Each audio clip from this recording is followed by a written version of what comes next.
Hello everyone, আমি সন্দীপ আঢ্য আবার আপনাদের সামনে আরেকটি বিষয় নিয়ে আলোচনা করবার জন্য এসেছি। আজকে 23শে জানুয়ারি। আমার পেছনের থাম্বনেল দেখে এতক্ষণে আপনারা বুঝেই গেছেন কোন বিষয়টি নিয়ে আলোচনা করব। নেতাজির রহস্যময় জীবন এবং ভারতবাসীদের সে সম্পর্কে কি আগ্রহ, এবং নেতাজি সত্যিই কি মারা গেছেন বা যাননি, এই সমস্ত বিষয় সম্পূর্ণরূপে আলোচনা করবার জন্য এই মুহূর্তে আমি এসেছি। যে সময় ভারতবর্ষ ব্রিটিশের দ্বারা অত্যাচারিত, শোষিত, নিষ্পেষিত, সেই সময় দাঁড়িয়ে একজন ব্যক্তি যিনি চোখে চোখ রেখে ব্রিটিশের সঙ্গে একদম সোজা ভাষায় জানিয়ে দিলেন যে তোমাদের এই সাম্রাজ্যবাদী শক্তি ভারতবর্ষে আর চালানো চলবে না, সেই নেতাজি, তাকে নিয়ে একটা তদন্ত কমিশন তৈরি হয়েছে, নিরপেক্ষ তদন্ত কমিশন। সেই সময় আমি যুবক, আমি সেই সময় খুব এ বিষয়টি সম্পর্কে আগ্রহ নিয়ে ছিলাম। 1999 সাল মুখার্জি কমিশন, জাস্টিস মুখার্জিকে নিয়ে এই কমিশন গঠিত হয়েছে। পবিত্র কুমার ঘোষ, বরুণ সেনগুপ্ত, চন্দ্রচূড় ঘোষ, এদের লেখনীতে তখন আগুন ঝরছে, নেতাজি বিষয়ে তথ্য তালাশ চলছে, সেই বিষয়ে জনগণ জানতে পারছে। আমারও মনে উৎসাহ উদ্দীপনায় ভরপুর। নেতাজি সন্ধানের নিরপেক্ষ তদন্ত কমিশন মুখার্জি কমিশন। সুপ্রিম কোর্টের অবসরপ্রাপ্ত বিচারপতি মনোজ মুখার্জি তিনি রিপোর্টে দ্ব্যর্থহীন ভাষায় জানিয়ে দিলেন বিমান দুর্ঘটনায় নেতাজির মৃত্যু ঘটেনি। অদ্ভুত কাণ্ড। দিল্লি যেন রাবণের লঙ্কা রাজ্য, কিন্তু সেই লঙ্কা রাজ্যে লঙ্কা কাণ্ড ঘটানোর মতো কোনো হনুমানের দেখা আজ পর্যন্ত পাইনি। কংগ্রেস বিরোধিতা, যখনই ভোট আসে তখন নেতাজি সুভাষের প্রসঙ্গ ওঠে শুধুমাত্র কংগ্রেস বিরোধিতার জন্য। কিন্তু বর্তমান সময় পর্যন্ত একাধিক অকংগ্রেসী সরকার দিল্লির ক্ষমতায় এসেছে, কিন্তু আজও পর্যন্ত নেতাজি সংক্রান্ত সমস্ত নথি, সমস্ত তথ্য শিকলের বাধা অবস্থায় আমরা পেয়েছি। কখনো আধা অধুরা, কিছুটা টুকরো। কেন? একজন দেশনায়ক যিনি দেশের জন্য এত কিছু করেছেন, দেশের জন্য তার এই পরিমাণ আত্মত্যাগ, অথচ তাকে আমরা আধা অধুরা, অল্প তথ্য এরকম কেন পাবো? আজ স্বাধীন ভারতবাসী হিসাবে প্রতিটি বাঙালি তথা প্রত্যেকটি ভারতবাসীর মধ্যে মনে একই প্রশ্ন যে নেতাজি সম্পর্কে সম্পূর্ণ তথ্য কোথায়? আজ এই বিষয়টাই সম্পূর্ণরূপে আলোচনা করব। নেতাজির মহানিষ্ক্রমণের সময় সোভিয়েত রাশিয়ায় যে যাবার জন্য যে ট্রানজিট ভিসাগুলো পাওয়া যেত, সেই সমস্ত ভিসা, জার্মানি যাওয়ার জন্য যে ট্রানজিট ভিসাগুলো পাওয়া যেত, সেই সমস্ত ভিসা থেকে তথ্য আনা যেতে পারে। ব্রিটিশ যেহেতু ভারতকে শাসন করত, তাই তারা ভারতবর্ষ ভেতরে এবং ভারতবর্ষের বাইরে ভারত সম্পর্কিত যা কিছু আলোচনা হতো, যা কিছু তথ্য হতো, সেটি ব্রিটিশ পার্লামেন্টে তারা উত্থাপনের মাধ্যমে তাদের আর্কাইভে সঞ্চিত রাখত। তাহলে ব্রিটিশ পার্লামেন্টের থেকে সেই তথ্যগুলো, আর্কাইভ থেকে সেই তথ্যগুলো নিয়ে সেই তথ্যগুলো জানা যেতে পারে বা পাওয়া যেতে পারে। এছাড়া ব্রিটিশ যে লাইব্রেরি রয়েছে, সেই লাইব্রেরিতে অনুমতি নিয়ে খুব সহজেই অনেক তথ্য পাওয়া যেতে পারে। সাউথ হ্যাম্পটন হার্টেল, এই যে যে লাইব্রেরি, আরেকবারও বলছি, সাউথ হ্যাম্পটনের যে লাইব্রেরি, সেই লাইব্রেরিতে ভারতীয় নেতৃবৃন্দের সঙ্গে, অর্থাৎ তৎকালীন সময় যে ভারতীয় নেতৃবৃন্দ, তাদের সঙ্গে ক্লিমেন্ট অ্যাটলি, দেশের স্বাধীনতার সময় যে ব্রিটিশ প্রধানমন্ত্রী ছিলেন, সেই ক্লিমেন্ট অ্যাটলি, তার যে কথোপকথন, সেই কথোপকথনগুলো আজও পর্যন্ত রেকর্ড রয়েছে। তাহলে সেই রেকর্ডগুলো থেকে ঘেটে নেতাজির তথ্য বের করা যেতে পারে। 37 পাতার যে তাইওয়ান রিপোর্ট, সেই তাইওয়ান রিপোর্ট থেকে সরকারের কি মনোভাব সেটা সরকার স্পষ্ট করুক, দেশের মানুষ জানতে চায়। জানান আপনারা, আপনাদের এতদিন ধরে সরকার চালাচ্ছেন, দেশনায়ককে নিয়ে আপনাদের এই ধরনের কার্যকলাপ ভারতবর্ষের জনগণ যারা আছে তারা কখনোই মন থেকে মেনে নিতে পারেনি, পারবেও না। তাই আপনারা অবশ্যই এ সম্পর্কে পদক্ষেপ গ্রহণ করুন। আপনাদের জানাই যে, চিন্তা করুন যে 1950 সালে মুথুরালিঙ্গম থেবড়ে ইনি জানাচ্ছেন যে আমি 9 মাস নেতাজির সঙ্গে ছিলাম, এবং এটা প্রেস বিজ্ঞপ্তি করে জানাচ্ছে। কত সালে? 1950 সালে। এরপর আরো একজনের তথ্য আপনাদের সামনে দিই। 1956 সালে এই ভদ্রলোকের নাম শার্দুল সিং কবিশ্বর। কি নাম? শার্দুল সিং কবিশ্বর। ইনি জানাচ্ছেন ৩রা এপ্রিল, আরেকবার ডেটটা বলছি, ১৯৫৬ সালের ৩রা এপ্রিল, ইনি জানাচ্ছেন যে আমি নেতাজির সঙ্গে সাক্ষাৎ করেছি ফেব্রুয়ারিতে, তিনি এখনো জীবিত। খুব খুব দুর্ভাগ্যের বিষয় যে এই সম্পর্কে সদর্থক পদক্ষেপ নেওয়ার বদলে শার্দুল সিংয়ের কাছে কোডেড বার্তা পৌঁছায়। কোডেড বার্তা মানে যে বার্তায় গোপন কিছু তথ্য লেখা থাকে। সক্রিয় হয়ে ওঠে ব্রিটিশ কমনওয়েলথ।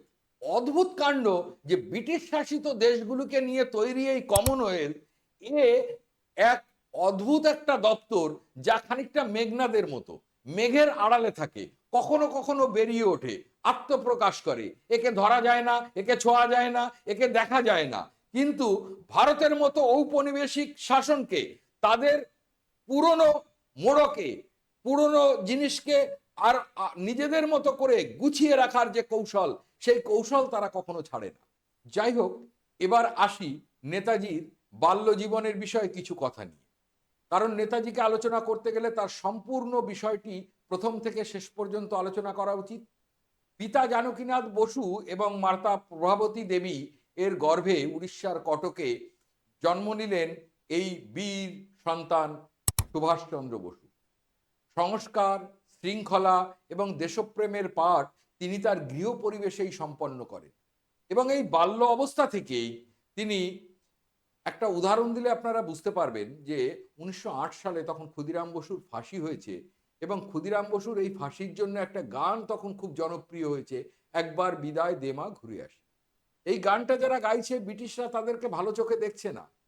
নেতাজি সুভাষ সেই স্কুল জীবনে বাল্যকালেই বন্ধুদের সঙ্গে নিয়ে এই গান গেয়ে উঠলেন। এখান থেকেই তার দেশপ্রেমের যে অঙ্কুরোদ্গম, তার সূচনা, এটা বোঝা যায়। এরপর তিনি চলে এলেন প্রেসিডেন্সি কলেজে উচ্চশিক্ষা লাভের জন্য। কিন্তু এই প্রেসিডেন্সি কলেজে এসে একটা অদ্ভুত ঘটনা ঘটল। ওটেন সাহেব, যিনি ভারতীয়দের নিয়ে বিরূপ মন্তব্য করলেন, এবং এই অপমানজনক মন্তব্যের প্রতিবাদে সপাটে ওটেন সাহেবের গালে এক চড়, এবং তারপর এই কলেজ থেকে তিনি হলেন বহিষ্কৃত। তাহলে কি নেতাজির শিক্ষা থেমে থাকবে? না, নেতাজি স্কটিশ চার্চ কলেজে আবার নতুন করে ভর্তি হলেন। এখান থেকে তিনি পড়া সম্পন্ন করলেন, এবং সম্পন্ন করবার পর তিনি গেলেন বিলেত, এবং সেখানে কেমব্রিজ বিশ্ববিদ্যালয়, এবং ১৯২০ সালে আইসিএস পরীক্ষায় ৪র্থ স্থান অধিকার করলেন। ভাবুন একবার, আমরা যারা একটা চাকরি আশায় বসে থাকি, বা একটা চাকরিকে অনেক বড় লক্ষ্য বলে মনে করি, এবং সেখানে নেতাজি সুভাষচন্দ্র আইসিএস পরীক্ষায় ব্রিটিশ অফিসার হয়ে বাকি জীবনটা খুব সুন্দরভাবে কাটানোর একটা হাতছানি পেলেন, সুযোগ পেলেন, কিন্তু তিনি হেলায় সেটাকে ছেড়ে দিলেন আইসিএস পরীক্ষায় ৪র্থ হবার পর। যারা মনে করে যে লক্ষ্যে পৌঁছেই তবে থামবো, আমি তাদের উদ্দেশ্যে বলি যে নেতাজি সুভাষকে দেখে এটা বুঝতে হয়, লক্ষ্যে পৌঁছে থামা নয়, লক্ষ্যে পৌঁছে আরো বৃহত্তর লক্ষ্য স্থির করে সেই লক্ষ্যের দিকে এগোতে হয়। এটাই জীবন, এটাই বাস্তব। তা আমরা এখান থেকেই উপলব্ধি করতে পারি। আর এই কথাগুলো বলতে বলতে মাঝে মাঝে আমি আপনাদের নেতাজি সম্পর্কিত ছোট ছোট কিছু গল্প, এগুলোও আপনাদের জানাবো। নেতাজি এক সময় একটা বহুল প্রচলিত গল্প ছিল যে হিটলারের সঙ্গে সাক্ষাৎ হচ্ছে। দ্বিতীয় বিশ্বযুদ্ধের সেই পরিস্থিতিতে হিটলার নিজের মতো একাধিক ডামি হিটলার তৈরি করে রেখেছে। অদ্ভুতভাবে নেতাজি যখন গিয়ে বললেন যে আমি ফুয়েরারের সঙ্গে দেখা করতে চাই, প্রথমে অ্যাডলফ হিটলারের যে ডামি প্রথমজন, সে এলো, বলল আমি ফুয়েরার, বলুন আপনি কি বলতে চান। নেতাজি সঙ্গে সঙ্গে তাকে প্রত্যাখ্যান করে বলল আমি আপনাকে কিছু বলতেই চাই না। এরপর আবার দ্বিতীয় জন ব্যক্তি এলেন, নেতাজি তখনও তাকে প্রত্যাখ্যান করলেন। এরপর এক ব্যক্তি গটগট করে নেমে এসে নেতাজির কাঁধে হাত রাখলেন, সঙ্গে সঙ্গে নেতাজি উঠে দাঁড়িয়ে বললেন, হ্যালো ফুয়েরা, আমি নেতাজি সুভাষ। অবাক হিটলার, ভাবলেন কিভাবে সম্ভব, জিজ্ঞাসা করলেন নেতাজি যে আপনি কিভাবে বুঝলেন। নেতাজি সুভাষ বললেন, গোটা পৃথিবীতে একমাত্র ব্যক্তি আছেন হিটলার, যিনি আমার কাঁধে হাত রেখে কথা বলতে পারেন। বুঝুন কতখানি বিচক্ষণতা। যাই হোক, এইরকম ছোট ছোট গল্পগুলো আপনাদের বলবো, আর তার সঙ্গে নেতাজি সুভাষ সম্পর্কিত সমস্ত আলোচনা আমরা করব। পড়া শেষ করবার পর তিনি আইসিএস এর চাকরি ত্যাগ করে ভারতবর্ষে এলেন, এবং ভারতবর্ষে এসে মা এবং বাবাকে জানালেন যে আমি বাকি জীবনটা জাতির জন্য উৎসর্গ করতে চাই, জাতির জন্য সেবা করতে চাই। মা বাবা উৎকণ্ঠিত হলেন বটে, কিন্তু বাধা দিলেন না। জানতেন যে এ বালককে বাধা দেবার নয়, এ তো সুভাষ, একে ছোটবেলা থেকে আমরা চিনেছি, তাই একে এর কাজ করে যেতে দিতে হবে। এরপর তিনি জাতীয় কংগ্রেসে যোগ দিলেন। 1938 সাল হরিপুরা কংগ্রেসে তিনি সভাপতি নির্বাচিত হলেন। সভাপতি নির্বাচিত হয়ে তিনি ঘোষণা করলেন, দেখুন 37 সালে নির্বাচন হয়েছে, অর্থাৎ 35 সালের ভারত শাসন আইন অনুযায়ী 37 সালে নির্বাচন হয়েছে, এবং 9টি প্রাদেশিক রাজ্যে জাতীয় কংগ্রেস ক্ষমতায় এসছে। নেতাজি সুভাষ জাতীয় কংগ্রেসের সভাপতি হয়ে ঘোষণা করলেন যে উন্নয়ন যদি করতে হয় তাহলে পরিকল্পনা কমিটি তৈরি করে উন্নয়ন করা উচিত। তাই 1938 সালে হরিপুরা কংগ্রেসে তিনি সভাপতি হবার পর পরিকল্পনা কমিটি তৈরি করলেন। এরপর এলো সেই দিন 1939 সাল, অন্ধ্রপ্রদেশের ত্রিপুরী কংগ্রেসে তিনি সভাপতি নির্বাচিত হলেন, এবং এখানে ভোট হলো 203 ভোটে নেতাজি সুভাষ জয়ী হলেন, পরাজিত হলেন পট্টিবি সীতারামিয়া, গান্ধীজির মনোনীত প্রার্থী। এখানেই গান্ধীজির সঙ্গে মতানৈক্য শুরু হলো। আসলে দেখুন, আমরা গান্ধীজি এবং নেতাজির মধ্যে একটা লড়াই এটা কল্পনা করি, কিন্তু দুজনের লড়াই করবার কিছু নয়। গান্ধীজিকে নেতাজি যথেষ্ট শ্রদ্ধা করতেন, নেতাজিকেও গান্ধীজি যথেষ্ট ভালোবাসতেন, কারণ নেতাজিকে তিনি বলতেন মেরা বিগড়া औलाद। যাই হোক, কিন্তু এই যে যে বৈপরত্য, মূল জায়গাটা হলো দুজনের যে লক্ষ্য দুরকম। নেতাজি মনে করতেন যে মারের বদলা মার দিয়ে ব্রিটিশকে দেশ ছাড়া করতে হবে, আর গান্ধীজি মনে করতেন যে যদি স্বাভাবিকভাবে অহিংস আন্দোলনের মাধ্যমে স্বাধীনতা আসে তাহলে সেই পথ তিনি গ্রহণ করবেন। তাই দুজনের পন্থা আলাদা ছিল, দুজনের পথ আলাদা ছিল, ফলেই অচিরেই তাদের সঙ্গে মতানৈক্য হলো, এবং নেতাজি সুভাষ সেদিন জাতীয় কংগ্রেস ত্যাগ করলেন। অচিরেই তিনি গড়ে তুললেন ফরওয়ার্ড ব্লক, এবং এই ফরওয়ার্ড ব্লক 1939 সালের 3রা মে যখন তিনি ফরওয়ার্ড ব্লক গঠন করলেন, তখন সহসভাপতি হিসেবে নিলেন শার্দুল সিংকে, এবং আরো যারা অন্যান্য নেতৃবৃন্দ সেদিন বিহারের সহজানন্দ সরস্বতী, বোম্বাইয়ের নরিম্যান, এরাও নেতাজি সুভাষের সঙ্গে যোগ দিলেন। এরপর নেতাজি সুভাষ লিখলেন তরুণের স্বপ্ন। 1940 ভারত শাসন আইনে তাকে গ্রেপ্তার করা হলো। একাধিক বার তিনি গ্রেপ্তার বরণ করেছেন, কিন্তু এই 40 সালের 2রা জুলাই যে ভারত রক্ষা আইনে গ্রেপ্তার করা হলো, এই গ্রেপ্তার করবার পর তিনি অসুস্থ হলেন, ফলে তাকে গৃহবন্দী রাখবার বা গৃহে অন্তরীণ রাখবার একটা চেষ্টা করা হলো, এবং তাকে গৃহবন্দী করা। কিন্তু নেতাজিকে কি গৃহবন্দী করে আটকানো যায়? সম্ভব? কখনোই না। তাই তিনি কি করলেন?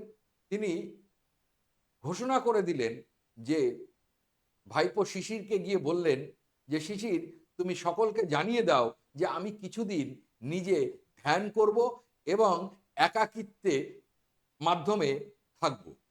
সকলে ভাবলো নেতাজি বোধহয় এবার সন্ন্যাস নেবে, রাজনীতি তিনি আর করবেন না, দেশের আর কাজ করবেন না। যাক, বাঁচা গেল, হাঁপ ছেড়ে বাঁচা গেল। মনে মনে এটা যারা ভাবছিল, আর নেতাজি ভাবছিল আমার দাড়িটা একটু বড় হোক, দাড়িটা বড় হলেই এখান থেকে আমি কিভাবে পালাবো সেই ছক তার মাথায় করাই ছিল। তাই ভাইপো শিশিরকে নিয়ে মোটর নিয়ে চলে গেলেন এলগিন রোডের বাড়ি থেকে সোজা গোমো, এবং নাম নিলেন জিয়াউদ্দিন। এই নেতাজির জিয়াউদ্দিন নাম নেবার থেকে আমি একটা কথা আপনাদের বলি, যে হিন্দু মুসলিম এই যে ধর্মীয় ভেদাভেদ, জাতিগত ভেদাভেদ, এগুলো তিনি কোনোদিন মানতেন না। কারণ তিনি সত্যি জাতি, ধর্ম, মত সমস্ত কিছুর ঊর্ধ্বে ছিলেন। তিনি মনে করতেন প্রত্যেকটা ভারতবাসীর একটাই দায়িত্ব, কর্তব্য এবং স্বপ্ন হওয়া উচিত যে সে ভারতীয়। এটাই তার আইডেন্টিটি। সত্যি আমরা যদি আজ সেরকম হতে পারতাম তাহলে অন্যরকম হতো। যদি নেতাজি সুভাষ ভারতবর্ষের দায়িত্ব পেতেন তাহলে হয়তো শুধু ভারত নয়, গোটা এশিয়ার মানচিত্রটাই বদলে যেত। কারণ একটা গল্প এই প্রসঙ্গে বলি আপনাদের, যে ফুয়েরার হিটলার তিনি তার এক অফিসারকে বলছেন যে দেখুন, নেতাজি সুভাষের মতো যদি কোনো লোককে আমি আমার দেশে পেতাম তাহলে তাকে আমি আমার জেনারেল করতাম। কিন্তু দুঃখের বিষয় এই যে সুভাষচন্দ্র ভারতীয়, কারণ তার মাথার মধ্যে রয়েছে জাতিপ্রেম এবং দেশপ্রেম। এর থেকে বোঝা যায় যে নেতাজি সম্পর্কে তৎকালীন সময়ে রাষ্ট্রনায়করা কি চোখে দেখতেন, কি ধারণায়, কিভাবে তাকে সম্মান করতেন। যাই হোক, এরপর আসি যে তিনি বেরোনোর সময় কিভাবে বেরোলেন সেটা আপনাদের একটু দেখাই। এই যে যে নীল রঙের দেখা যাচ্ছে ভারত, এই ভারতের এই কলকাতাতে সেদিন তিনি এলগিন রোডের বাড়িতে রয়েছেন। এলগিন রোডের বাড়ি থেকে গোমো, বিহারের গোমো, সেইখান থেকে পেশোয়ার, পেশোয়ার থেকে তিনি পায়ে হাঁটা পথে আফগানিস্তান অর্থাৎ কাবুল, এবং আফগানিস্তান থেকে সোজা রাশিয়ার মস্কো, এবং মস্কো থেকে সোজা জার্মানির বার্লিন, এবং বার্লিন থেকে হিটলারের সঙ্গে সাক্ষাৎ। তিনি হিটলারের সঙ্গে কেন সাক্ষাৎ করলেন, কিভাবে তিনি যাত্রা করলেন, এবং কেন এই প্রসঙ্গে বলি যে তিনি যখন ভারতবর্ষে আছেন, ভারতবর্ষে তিনি যখন রয়েছেন তখন তিনি জিয়াউদ্দিন নাম নিয়ে বেরোলেও যখন তিনি পৌঁছালেন আফগানিস্তানে তখন আফগানিস্তানের দূতাবাসে তিনি নাম নিলেন আর্জেন্তো মালত্রা, এবং ইনি এই নাম নিয়ে এখান থেকে তিনি এই একজন জীবন বীমা এজেন্ট হিসাবে রাশিয়ার এই মস্কোতে তিনি গেলেন, এবং উদ্দেশ্য ছিল রাশিয়ার সহযোগিতা নিয়ে ভারতবর্ষকে মুক্ত করা। ঠিক তখনই আমরা এইখান থেকে একটা জিনিস দেখতে পাবো যে ভারতবর্ষের তখন পরিস্থিতি দ্বিতীয় বিশ্বযুদ্ধ শুরু হয়ে গেছে। দ্বিতীয় বিশ্বযুদ্ধের রণাঙ্গনে গোটা বিশ্বের দুটো মেরুতে ভাগ হয়ে গেছে। একদিকে স্টালিন, চার্চিল এবং রুজভেল্ট অর্থাৎ মিত্রশক্তি, আর একদিকে অ্যাক্সিস পাওয়ার বা অক্ষশক্তি হিটলার, মুসোলিনি এবং জাপানের প্রধানমন্ত্রী তোজো। তিনি যখন এই রাশিয়ায় গেলেন তখন রাশিয়ায় যাওয়ার পর তিনি বুঝলেন যে রাশিয়ায় থেকে সাহায্য পাওয়া দুরূহ বা কঠিন। কেন দুরূহ বা কঠিন? কারণ রাশিয়ার থেকে যদি সাহায্য পেতে হয়, রাশিয়া অলরেডি অ্যাক্সিস পাওয়ারে যোগ দিয়ে দিয়েছে, তাই রাশিয়া কখনো ইংল্যান্ডের বিরুদ্ধে কোনো পদক্ষেপ বা ইংরেজদের বিরুদ্ধে কোনো পদক্ষেপ নেবে না। তাই তিনি এখান থেকে আশা ত্যাগ করে এক প্রকার তিনি জার্মানিতে গেলেন, এবং জার্মানিতে গিয়ে হিটলারের সঙ্গে তিনি সাক্ষাৎ করলেন। সাক্ষাৎ করার পূর্বে তিনি এইটা চিন্তা করেছিলেন যে বোধহয় রাশিয়া থেকে আমি পর্যাপ্ত সাহায্য পেয়ে যাব, কিন্তু দুঃখের বিষয় সেদিন সেই পর্যাপ্ত সাহায্য তিনি পাননি।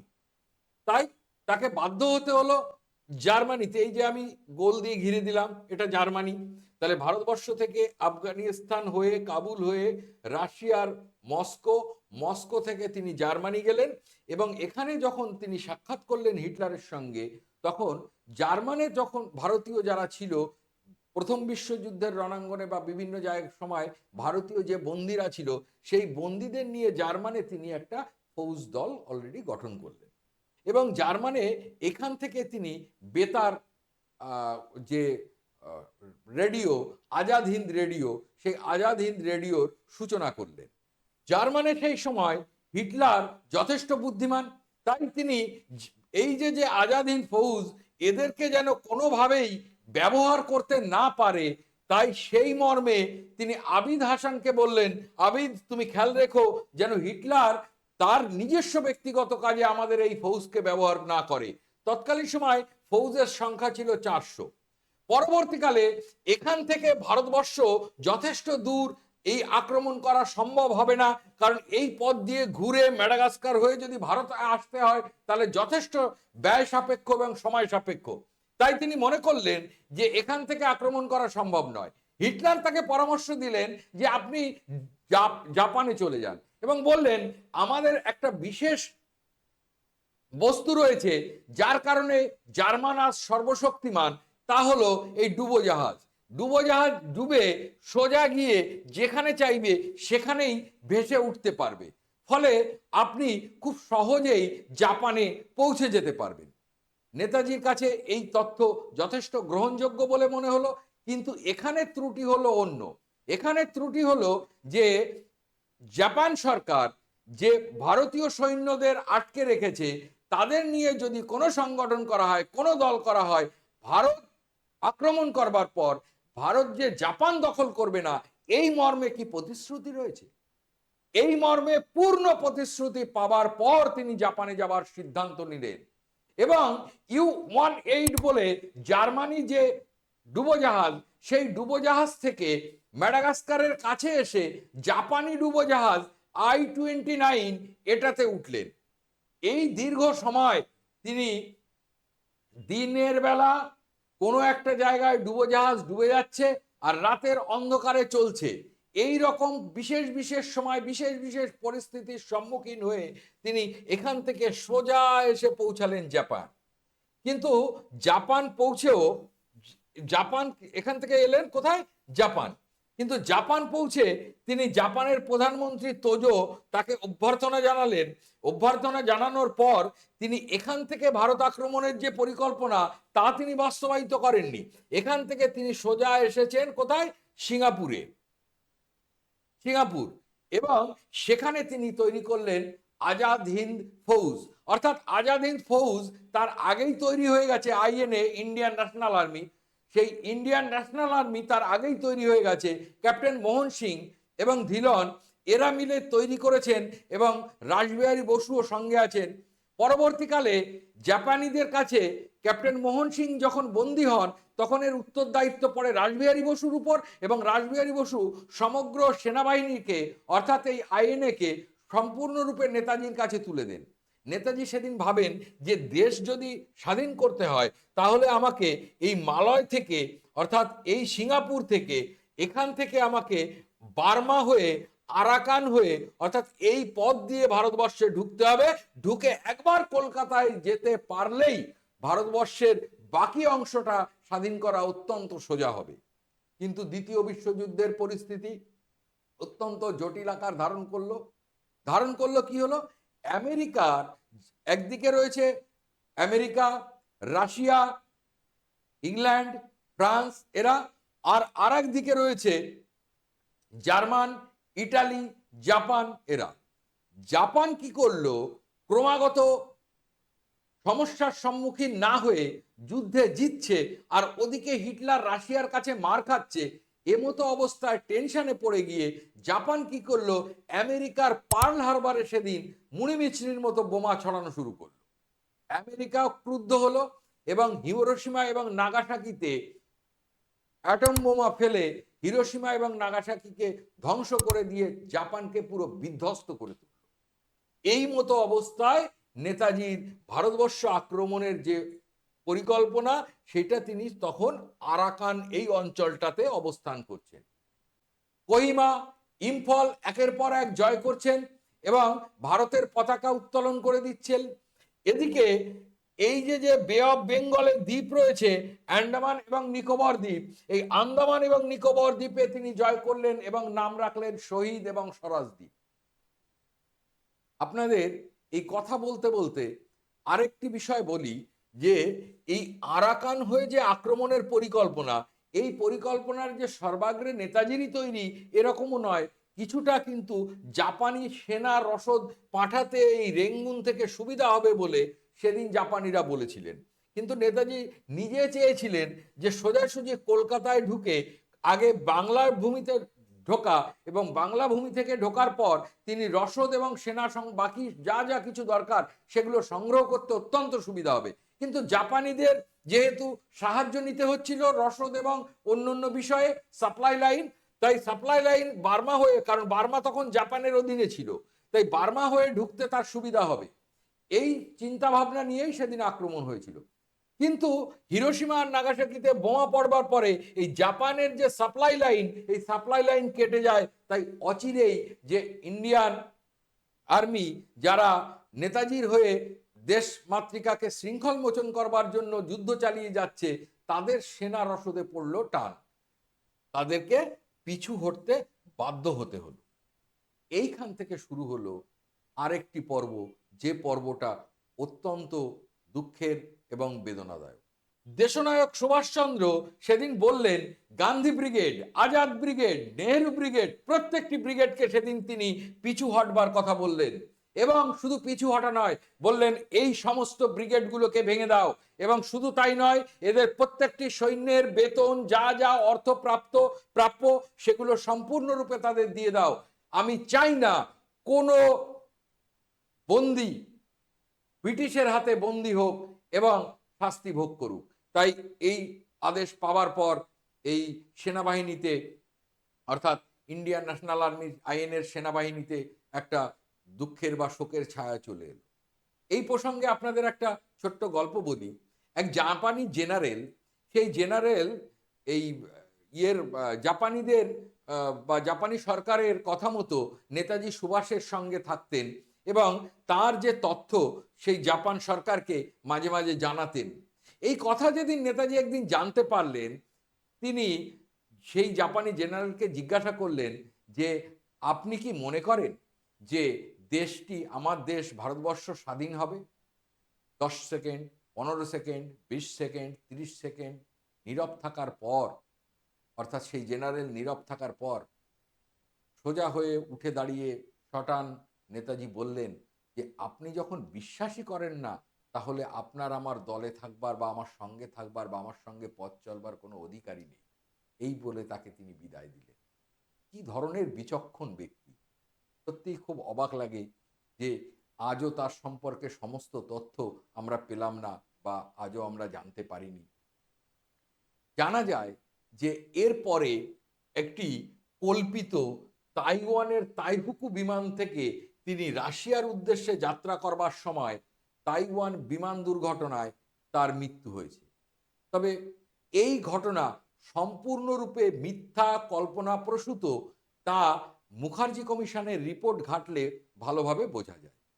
আর তার সঙ্গে আরও একটা কথা বলবার, যে একাধিক ব্যক্তি যখন বলেন যে আমি নেতাজিকে দেখেছি, বিশেষত শাস্ত্রীজির মৃত্যু রহস্য যদি ভালোভাবে উদ্ঘাটিত হতো, অর্থাৎ লাল বাহাদুর শাস্ত্রী, তাহলেও, অথবা তিনি যদি জীবিত থাকতেন, তিনি তাসখন্দে না মারা যেতেন, তাহলেও অনেক গল্প আমরা জানতে পারতাম। কারণ লাল বাহাদুর শাস্ত্রী তিনি সোজা মেরুদণ্ডের লোক ছিলেন, তাই অনেক তথ্য তিনি জানিয়ে দিতেন। যাই হোক, এরপর আসি যে অনেকেই আমরা জানি ফৈজাবাদে এক সাধু বা বাবার আবির্ভাব হয়েছিল, এবং সেই সাধু বা বাবা তার মৃত্যুর পর তার কাছ থেকে যে তথ্য তলাশ করা হয়েছে, সেখানে প্রায় 2760টি তথ্য পাওয়া গেছে। সেই তথ্যের মধ্যে বহু জিনিস রয়েছে যেগুলোর সঙ্গে মিল রয়েছে অদ্ভুতভাবে নেতাজি এবং তার পরিবারের। এই ফৈজাবাদের এই বাবার নাম ছিল গুমনামি বাবা। এই গুমনামি বাবার কাছে এক পারিবারিক ছবি পাওয়া গেছে, যা নেতাজি সুভাষের পারিবারিক ছবি। আবার নেতাজি সুভাষের মা এবং বাবার এক কপি ছবিও পাওয়া গেছে। এগুলো এলো কোথা থেকে? তিনি একটি দামি রোলস রয়েস ঘড়ি, যা তার বাবা তাকে উপহার দিয়েছিলেন, সেই ঘড়িও সেখানে পাওয়া গেছে। শুধু তাই নয়, যে জার্মানির টাইপরাইটার তিনি ব্যবহার করতেন, সেই টাইপরাইটারটির অর্থাৎ মেশিনটিও সেখানে পাওয়া গেছে।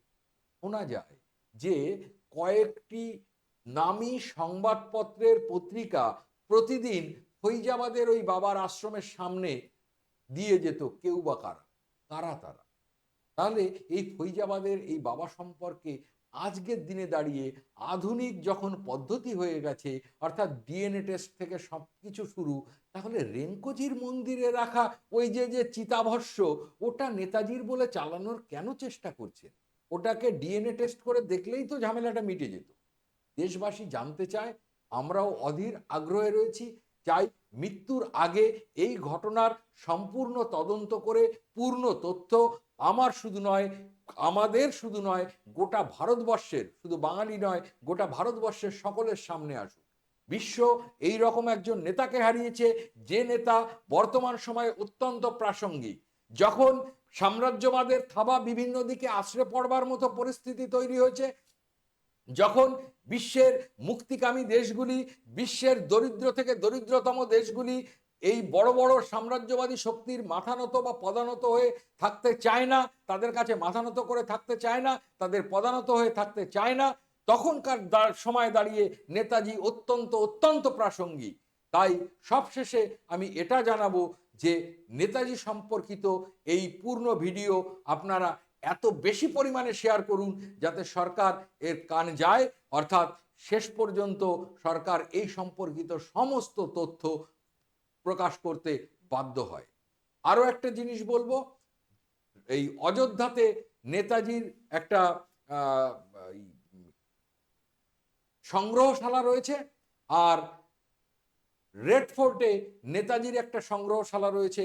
আপনারা যদি কখনো পারেন যাবেন এবং দেখবেন, সেই সম্পর্কিত বিষয়গুলো দেখলে সত্যিই বুক এক মহান গর্বে গর্বিত হয়ে ওঠে।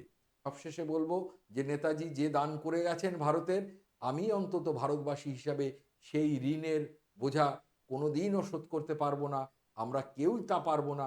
শুধুমাত্র তার প্রতি শ্রদ্ধা এবং ভালোবাসা, অটুট এক বিশ্বাস আজও বয়ে নিয়ে বেড়াচ্ছি মনের মধ্যে।